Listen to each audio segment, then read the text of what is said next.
Students, Jai Hind everyone. Chapter 7 in Geography, Human Resources. Previous part में हमने different types of resources के बारे में डिस्कस किया था, जो हमारे डिफरेंट टाइप्स ऑफ रिसोर्सेज हैं. In this video we shall discuss about the population explosions. So let's start our chapter human resources. इसमें हमारा कुछ वाटर वाला पार्ट रह गया था, वो भी हम डिस्कस करेंगे. Chapter 7 in geography. एग्जाम्पल मेट्रोपॉलिटन्स हो गए, पुणे, मुंबई, दिल्ली, ओके, बेंगलुरु. यहाँ पे कंपनीज है तो लोग यहाँ सेटल हो जाएंगे rather than settling in the rural areas, right. Rather than settling in the rural areas, people will move towards these places because everybody wants a good standard of living. Everybody wants to study in better spots. तो आप देखोगे कि जो ये metropolitan cities है, इनकी population हमेशा ज्यादा डेंस रहेंगी compare to any other place. Coming to the third heading which is cultural factors. अब कल्चरल फैक्टर्स मतलब जो भी रिलीजियस सिग्निफिकेंस के प्लेसेस हो गए, वहां पे भी आपको ज्यादा लोग देखने को मिलेंगे, वहां की जनसंख्या ज्यादा रहेगी. फॉर एग्जाम्पल वाराणसी, ठीक है, example Jerusalem, example Vatican City. Saudi Arabia में जब मक्का मदीना वहां पे है, okay, so you will see a lot of people gathering there, probably settling there because of that. So इस टाइप के रीजंस के वजह से भी लोग वहां पे अट्रैक्ट हो जाते हैं और सेटल हो जाते हैं. Coming to the fourth number which is economic factors. अब ये तो बहुत ही इंपॉर्टेंट है in today's date. Industrial areas जो रहेंगी, जहाँ पे अच्छे अच्छे मल्टीनेशनल कॉरपोरेशंस रहेंगी, वहां पे आपको एम्प्लॉयमेंट अपॉर्चुनिटीज मिलती हैं, तो इसी वजह से बहुत ज्यादा लोग चले जाते हैं. फॉर एग्जाम्पल आप पहले के गुरुग्राम को देख लो, जो कि पहले गुड़गांव था, अब गुरुग्राम है, okay. This was not very populated, but after the IT hub, that is after cyber hub etc came into being and a lot of companies came here, तो इसकी population बिल्कुल shoot up हो गई. Similarly ओसाका in Japan, जिसको हमने पढ़ा था Manchester of Japan भी कहा जाता है because of its textile industry, और मुंबई, ये सारे डेंसली पॉपुलेटेड एरियाज है, तो ये इकोनॉमिक फैक्टर्स के अंदर आ जाते हैं, okay. So this are the reasons that affect your, और this are the reasons that affect the distribution of population. Now coming to population change. तो पॉपुलेशन चेंज क्या होता है, ये बहुत ही इंटरेस्टिंग डायग्राम है. बर्थ रेट, कितने बेबीज बोर्न हो रहे हैं, और डेथ रेट, कितने लोग एक्चुअली पास अवे हो जा रहे हैं, इनमें जो डिफरेंस रहेगा वो आपकी पॉपुलेशन को डिटरमाइन करेगा, ठीक है. इसके अलावा कुछ फैक्टर्स होते हैं जैसे कि immigration, emigration, which is related to moving in and moving out. So this also affect the population, but basically it is birth rate and death rate. So population change आपको कैसे पता चलेगा? It is the change in number of people. और ये change in number of people आपको कैसे पता चलेगा? By the number of births and deaths that happen. कितने लोग birth ले रहे हैं, born हो रहे हैं, और कितने लोग actually they are ending their lives, or they are no more alive. So that will determine the active population that you have. What is natural growth rate? जैसा कि मैंने आपको बताया, births minus deaths will be the natural growth rate, ठीक है.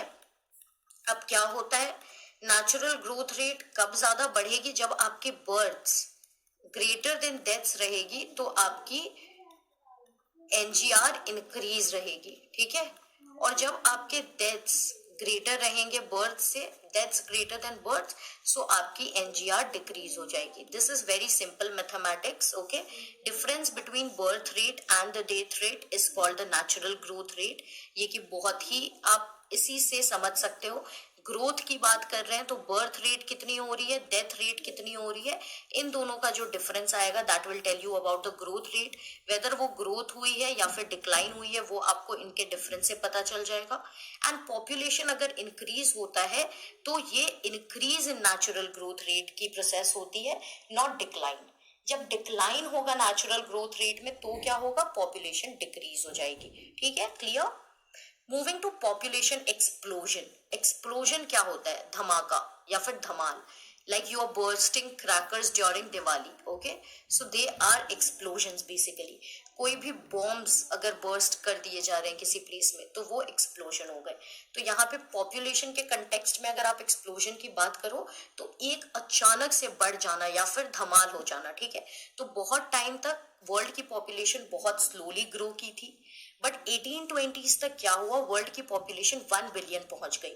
और उसके कुछ समय बाद 100 years and 150 years के बाद वर्ल्ड की पॉपुलेशन बिल्कुल डबल हो गई, डबल भी नहीं ट्रिपल हो गई, 3rd बिलियन पहुंच गई। This is often called population explosion. इसका मतलब आपकी पॉपुलेशन इतनी ज्यादा गति से भाग रही है या बढ़ रही है कि उसे एक एक्सप्लोजन की तरह देखा जा रहा है। What is the current Indian population right now? You could say approximately 136 crores is the population of India. China का क्या होगा? About 139 or 140. So very soon we are going to become the most populated country in the world. That is the kind of population explosion that we are having. अब क्या reasons हो सकती है population की इतनी बढ़ने की वजह क्या हो सकती है? फूड सप्लाईज ऑब्वियसली इंक्रीज हो गए, जैसे कि आपने ग्रीन रेवोल्यूशन में देखा था। ग्रीन रेवोल्यूशन के पहले कई लोग मर गए थे, उसके बाद ग्रीन रेवोल्यूशन से कई लोगों को फूड की अवेलेबिलिटी होने लगी तो आपकी पॉपुलेशन ज्यादा दिखी, ठीक है। मेडिकल फैसिलिटीज इंप्रूव हो गए तो लोगों के डेथ रेट्स कम हो गई हैं। Age of living has increased, ठीक है। पहले लोग अगर 60 इयर्स तक जी सकते थे तो अब 80 इयर्स तक भी जी पा रहे हैं because of better medical facilities. Life expectancy is that we call what we call it. What is life expectancy? कि कितनी आप एक्सपेक्ट कर सकते हो कि आप कितने साल जी लोगे।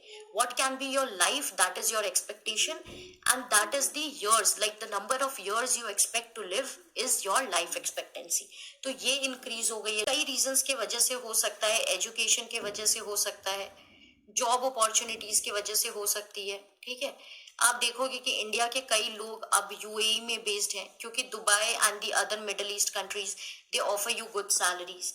You will notice a good population of Indian citizens living in USA. They have got their citizenships. You will notice that Canada is mini India, okay? So these are some of the things that you will notice. तो यहाँ पे क्या हो रहा है, इन देशों में immigration हो रहा है। देखिए इमिग्रेशन मतलब it is related to getting in, okay. So इन देश में इंडियंस जा रहे हैं तो यहाँ पे क्या हो रही है, यहाँ पे इमिग्रेशन हो रही है। और जो इंडियंस जा रहे हैं उनको क्या कहते हैं, उनको एमिग्रेंट्स कहते हैं। तो इंडिया में क्या हो रहा है, एमिग्रेशन हो रहा है। So emigrants are people who leave a country and immigrants are people who arrive in a country. तो जब आप अराइव करोगे कहीं, फॉर एग्जाम्पल कुछ लोग पाकिस्तान से अगर इंडिया में आके सेटल हो रहे हैं, just an example, they will be known as immigrants for India, क्योंकि ये इंडिया में इन हो रहे हैं। जैसे कि बांग्लादेशी इमिग्रेंट्स, जो हम रोहिंग्या इशू की बात करते हैं, तो बांग्लादेश से आप काफी लोग को देखोगे कि ये असम में सेटल्ड है, तो इनको इमिग्रेंट्स कहते हैं। और हमारे देश को क्या कहेंगे, what will we call it? We will call it a nation that has faced immigrants, okay? And immigrants और emigration उसे कहाँ के लिए बोला जाएगा, बांग्लादेश के लिए बोला जाएगा। So I hope this is also clear to you, okay? If you're moving out, then you are known as immigrant, E, okay? And I for immigrant, I for coming in. So जिस देश में आ रहे हैं उनको immigration में count किया जाएगा। और इसके वजह से पॉपुलेशन चेंज होती है एक गिवन प्लेस की। फॉर एग्जाम्पल यूएई की पॉपुलेशन सपोज 1 करोड़ है, ओके सपोज। अब 50,000 इंडियंस ऐड हो गए तो ये ऑब्वियसली यहाँ की पॉपुलेशन को चेंज कर देगी। अब सूडान एक प्लेस है जहाँ पे बहुत ज्यादा हंगर है, बहुत ज्यादा पुअर नेशन है, वॉर टॉर्न नेशन है, क्योंकि यहाँ पे बहुत वॉर्स हुए हैं, सिविल स्ट्राइक्स हुई हैं, तो यहाँ से कई लोग मूव आउट कर जाते हैं। जैसे कि बांग्लादेश से रोहिंग्यास मूव आउट कर गए थे, तो वहां की पॉपुलेशन क्या होगी, कम हो जाएगी। सो this is all about migration and it affects the population definitely. USA, Australia ऐसी कंट्रीज हैं जहां पे इमिग्रेंट्स गए हैं, मतलब इमिग्रेंट्स उनके यहाँ माइग्रेट हुए हैं, इसीलिए दे हैव फेस्ड इमिग्रेशन। और सूडान एक ऐसी कंट्री है जहां से लोग बाहर निकले हैं इस देश से और दूसरे देशों में गए, इसीलिए यहाँ पे आउट माइग्रेशन हुई है, known as immigration. I hope this is clear. See, this is coming in and this is going out. What do you need for all of this? You need passport to travel between two nations. Okay, immigration and emigration is generally used in context of abroad travels, but definitely you can use it in general context as well. Reasons क्या होते हैं migration के, बता दिया मैंने। Better employment opportunities, बहुत ज्यादा construction है मिडल ईस्ट में, तो सिविल इंजीनियर्स की रिक्वायरमेंट होती है, ये लोग वहां जाके सेटल हो जाते हैं, ठीक है। Apart from that better education facilities, बहुत लोग यूएसए, जर्मनी, ये सारे कंट्रीज में जाते हैं, यूरोप में जाते हैं, ठीक है, for better education. Better health के लिए लोग एक बार कभी कभी माइग्रेट कर जाते हैं। स्टैंडर्ड ऑफ लिविंग इंप्रूव करनी होती है, सो देखो अब माइग्रेशन के रीजंस को आप दो तरीकों से डिवाइड कर सकते हो। एक होते हैं आपके पुल फैक्टर्स जो कि आपको पुल करते हैं किसी देश में, एक होते हैं आपके पुश फैक्टर्स जो कि आपको एक देश से पुश करते हैं। अब यूएई के कंटेक्स्ट में पुल फैक्टर क्या रहा? गुड सैलरी, है ना, सो मतलब गुड जॉब अपॉर्चुनिटीज। इंडिया के लिए वो पुश फैक्टर रहा, लेस जॉब्स। सो इस रीजन के लिए यहाँ की पॉपुलेशन पुश हो गई और यहाँ पे पुल हो गई। So this is basically what you mean by pull factors and push factors. Push factors climatic disasters, कभी कहाँ पे बहुत ज्यादा फ्लड्स आ गए, अर्थक्वेक आ गया, पूरा का पूरा पॉपुलेशन वहां से हट करके दूसरी जगह चला गया, इसका मतलब पुश हो गया वहां से। ओके, वॉर हो गई कोई रीजन में, सीरिया में वॉर हो गई, सूडान का एग्जाम्पल मैंने आपको दिया, पॉपुलेशन पूरी की पूरी उठ के कहीं और चली गई, सो पुश फैक्टर। और पुल क्या होता है? कहीं पे बहुत ज्यादा पीस है, कहीं पे बहुत ज्यादा मनी या इकोनॉमिक अपॉर्चुनिटीज है, फूड अवेलेबिलिटी बेहतरीन है, सिटी की लाइफ के लिए क्योंकि यहाँ पे सब कुछ आपको उपलब्ध है, जॉब्स है, एजुकेशन है, तो ये आपको पुल कर लेते हैं अपनी तरफ, ओके, खींच लेते हैं अपनी तरफ। और पुश फैक्टर्स वो आपको भगा देते हैं किसी जगह से। So this affect your migration. जब भी माइग्रेशन पे अगर कोई क्वेश्चन आए, if you use it, it will actually add on to your marks. Patterns of population change. अब देखिए, ये पॉपुलेशन जो चेंज हो रहा है, ये हर तरफ सिमिलर पैटर्न में चेंज नहीं होता। कहीं पे आपको राइजिंग पॉपुलेशन देखने को मिलता है और कहीं पे आपको पॉपुलेशन कम होते हुए देखने को मिलेगा। So that you can have a look at this graph as well to realize how the population has changed for different continents. Coming to patterns of population change, Kenya जो कि अफ्रीकन नेशन है, यहाँ पे आपको high population growth देखने को मिली है। और कंट्रीज लाइक यूके, जापान, ये सब में आपको पॉपुलेशन ग्रोथ या तो स्लोइंग देखने को मिली है या तो बिल्कुल घट भी गई है, क्योंकि ये लोग डेवलप्ड नेशंस है, इनकी स्ट्रैटेजीज कुछ और तरीके से काम करती है। And Kenya etcetera are poor countries where the population is continuously increasing. So is a crowded country more economically developed? अगर मैं आपसे सवाल पूछूं कि जिस देश में ज्यादा लोग हैं तो क्या वो इकोनॉमिकली ज्यादा डेवलप्ड होगी? क्योंकि लोग तो डेफिनेटली उनके पास ज्यादा रहेंगे काम करने को, so will it be more developed? That is not the case, okay, it is not always the case. कभी कभी ऐसा हो सकता है डेफिनेटली कि आपके पास ज्यादा पॉपुलेशन है काम करने को, so you will be able to get the benefit of it. But sometimes it so happens कि वो पॉपुलेशन आपके अगेंस्ट भी जा सकती है। फॉर एग्जाम्पल, इंडिया में इतनी पॉपुलेशन है, इनफैक्ट इंडिया की जो अभी स्ट्रक्चर ऑफ पॉपुलेशन है जो कि मैं आपको आगे बताऊंगी, वो मोर टुवर्ड्स एक्टिव ग्रुप्स है, मतलब जो लोग वर्किंग एज ग्रुप में है उनकी पॉपुलेशन ज्यादा है, फिर भी बहुत सारे लोग अनएम्प्लॉयड है, right. So it is not necessary कि अगर कंट्री ज्यादा क्राउडेड हो या ज्यादा पॉपुलेटेड हो तो ये ज्यादा इकोनॉमिकली डेवलप्ड होगी, ऐसा नहीं है। You can see a lot of developed Nations that have very less population. यहाँ पे हम लोग एक एग्जांपल ले सकते हैं जापान एंड बांग्लादेश का। Basically both of them share the same level of population, but Japan definitely बहुत ज्यादा डेवलप्ड है, while Bangladesh is a low developing nation, it is just developing, okay, so it is not necessary कि आपकी directly proportionate relationship रहेगी between a place that has more people and if it is economically developed or not. Clear or not clear? Am I going too fast? These are basic things, so I'm trying to explain it to you early and then proceed. Japan versus Bangladesh is a very good example. I hope you have understood. Coming to another terminology which is population composition. अब composition से आपको क्या पता चलता है? अगर मैं आपको मिनरल कॉम्पोजिशन बताऊं कि 26% ये है, 28% ये है, तो कॉम्पोजिशन आपको ये बताती है कि किस चीज की इंग्रेडिएंट या फिर कौन सी चीज उसमें किस मात्रा में है। Similarly population composition tells you about the structure of the population, कि कितने एजेड लोग हैं, कितने यंग पॉपुलेशन है, कितने मेल है, कितनी फीमेल है, ठीक है, कितने लोग एजुकेटेड हैं, कितने लोग अनएम्प्लॉयड हैं। सो कॉम्पोजिशन ऑफ पॉपुलेशन से आपको स्ट्रक्चर ऑफ पॉपुलेशन के बारे में पता चलता है, राइट? इजी और नॉट इजी? अंडरस्टूड और not understood? By this diagram also you can understand population composition या फिर किसी भी चीज की कॉम्पोजिशन, वो आपको उस चीज के स्ट्रक्चर के बारे में बताती है। सो सिमिलरली पॉपुलेशन कॉम्पोजिशन से भी आपको स्ट्रक्चर ऑफ द पॉपुलेशन के बारे में जानकारी मिलती है। अब जैसे कि लोग अपने एज में डिफर करेंगे, सेक्स में डिफर करेंगे, male female what they are, literacy में डेवलप करेंगे, कुछ लोग लिटरेट रहेंगे। Which is the state with the highest literacy rate in India? Kerala, right? Illiteracy बहुत ज्यादा आपको देखने को मिलेगी, for example in states like Bihar. So this will differ for the this will make a difference in the people of any given area. Health condition में लोग differ करते हैं, ऑक्यूपेशंस में लोग डिफर करते हैं, और उनकी इनकम भी बहुत ज्यादा फ्लक्चुएट करती है। सो पॉपुलेशन कॉम्पोजिशन आपको इन सारी चीजों के बारे में बताता है। कैरेक्टरिस्टिक्स ऑफ पॉपुलेशन आप किस चीज से जान पाओगे? उनकी पॉपुलेशन कॉम्पोजिशन से। So if there is a question that tells you that the characteristics of a population और the people can be understood with the help of population composition और स्टेजेस ऑफ डेमोग्राफिक ट्रांजिशन या फिर कुछ और, तो population composition will be the correct answer. How does the population composition help us? जैसे कि मैंने आपको बताया, आपको ये बता देगा कि कितने मेल है, कितने फीमेल है, कौन सी एज ग्रुप में लोग बिलोंग कर रहे हैं, कितने एजुकेटेड हैं।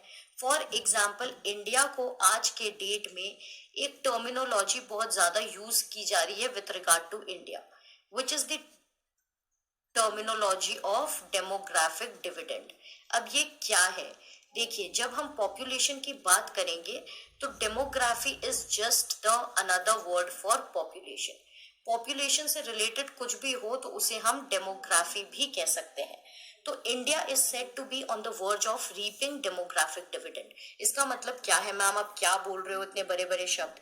तो इसका मतलब ये है कि इंडिया की पॉपुलेशन अभी ऐसी है कि ऐसा कहा जा रहा है कि पॉपुलेशन की वजह से इंडिया को डिविडेंड मिलेगा। अब डिविडेंड क्या होता है? डिविडेंड बेसिकली प्रॉफिट होती है, राइट? कंपनी ने डिविडेंड दी अपने शेयर होल्डर्स को, ऐसा कहा जाता है। इसका मतलब क्या होता है? कंपनी ने अपने प्रॉफिट की शेयर डिविडेंड के रूप में शेयर की अपने शेयर होल्डर्स के साथ। So dividend is actually a good sign. तो अब यहाँ पे क्या चीज का डिविडेंड मिल रहा है? डेमोग्राफी का डिविडेंड मिल रहा है। इसका मतलब क्या है कि इंडिया में अभी जो है, इंडिया में अभी 15 to 60 के जो एज ग्रुप के लोग हैं वो सबसे ज्यादा है। ये एज ग्रुप क्यों इंपॉर्टेंट होती है? क्योंकि ये एक्टिव वर्किंग पॉपुलेशन की एज ग्रुप होती है।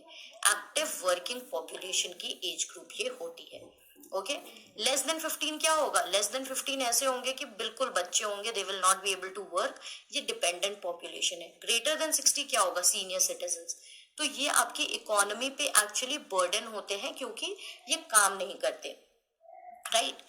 And this is the age group that is basically can get into some form of work, या फिर they are in the higher level of studies and will be working instantly। तो ये आपकी active working population होती है। India में अभी जो पॉपुलेशन जो मैंने आपको 135 करोड़ का बताया, उसमें सबसे ज्यादा अधिकतर लोग 15 to 60 के एज ग्रुप में बिलोंग करते हैं। दैट इज वाई ऐसा कहा जा रहा है कि इफ इंडिया यूटिलाइजेस दिस तो फिर India will reap demographic dividend. Reap मतलब as you sow you reap, सुना है ना? जैसा आप सो करोगे, that is how will you plant something and उसी का फल आपको मिलेगा। अगर आप if you sow something bad you will get bad in return, you can't expect roses। तो बेसिकली मैं इसमें आपको अच्छा एग्जाम्पल नहीं दे पाई हूँ, but this is the quote, as you sow shall you reap. तो रीप मतलब किसी चीज को पाना। तो demographic dividend with regard to India means this. और ये डेमोग्राफिक डिविडेंड हम लोग कैसे बता पाए, जब हमें पॉपुलेशन कॉम्पोजिशन पता चला। कॉम्पोजिशन के थ्रू ही हमें पता चला कि हमारी सबसे ज्यादा अधिकतर पॉपुलेशन 15 टू 60 के एज ग्रुप में है। सो हम लोग ये डिविडेंड पा सकते हैं if we utilize this population. Coming to population composition से और सब क्या चीजें हमें पता चलती है कि किस ऑक्यूपेशन में लोग एंगेज्ड हैं, मतलब क्या कर रहे हैं वो लोग, क्या जॉब्स में हैं, उनके इनकम की लेवल्स क्या हैं और उनके हेल्थ कंडीशंस क्या हैं। क्योंकि पॉपुलेशन कॉम्पोजिशन से आपको सारी कैरेक्टरिस्टिक्स पता चल जाती है एक जगह के एक पॉपुलेशन के बारे में, that is the people living in that area. you get to know everything about it. Now coming to population pyramid. Pyramid basically क्या होता है, तो ये 3 तरीके का है, इससे हमें पॉपुलेशन कॉम्पोजिशन की पता चलती है। तो पॉपुलेशन कॉम्पोजिशन पता करने के लिए हमें क्या जानना जरूरी है, पॉपुलेशन पिरामिड के बारे में जानना जरूरी है कि किस टाइप का पिरामिड है। उससे भी हम लोग अनुमान लगा सकते हैं कि पॉपुलेशन किस टाइप की है, पॉपुलेशन कॉम्पोजिशन किस तरह फेवरेबल है, अनफेवरेबल है, what is it. It is also known as age sex pyramid, क्योंकि वो हमें मेल और फीमेल और किस एज ग्रुप में पीपल बिलोंग करते हैं उसके बारे में बता देती है। अब देखिए, फर्स्ट चीज जो आप यहाँ पे देख पा रहे हैं वो है कि broad at the base and narrow at the top. तो यहाँ पे क्या होता है, यहाँ पे बर्थ रेट भी हाई रहती है और डेथ रेट भी हाई रहती है। तो ये ब्रॉड है और ये नैरो होते जाता है ऊपर। और यहाँ क्या है, स्लो ग्रोथ है और ये नेगेटिव ग्रोथ, जहाँ पे आपकी बर्थ रेट भी लो है और डेथ रेट भी बहुत लो हो जाती है या फिर ज्यादा रहती है बर्थ रेट से, तो आपकी पॉपुलेशन नेगेटिव रहती है। Coming forward we will understand better. Shape of the population pyramid will tell us about the people living in that country. जिस टाइप का शेप होगा पिरामिड का, उस टाइप से उसी से आपको पता चल जाएगा कि किस टाइप के लोग या फिर किस स्ट्रक्चर के लोग उस देश में रह रहे हैं। For example, numbers of children below 15 years उनको नीचे दिखाया जाएगा and that will reflect the level of births. अब 15 ईयर्स के नीचे जो बच्चे हैं उनको आपको पिरामिड में नीचे दिखाया जा रहा है। अगर ये ब्रॉड होगा इसका मतलब आपका बर्थ रेट ज्यादा है, अगर ये नैरो होगा तो आपकी बर्थ रेट कम है। Moving forward, size of the top will show you the numbers of aged population. ठीक है, अगर ये नैरो होते जाएगी तो इसके मतलब कम लोग हैं, मतलब डेथ रेट आपकी बढ़ गई है।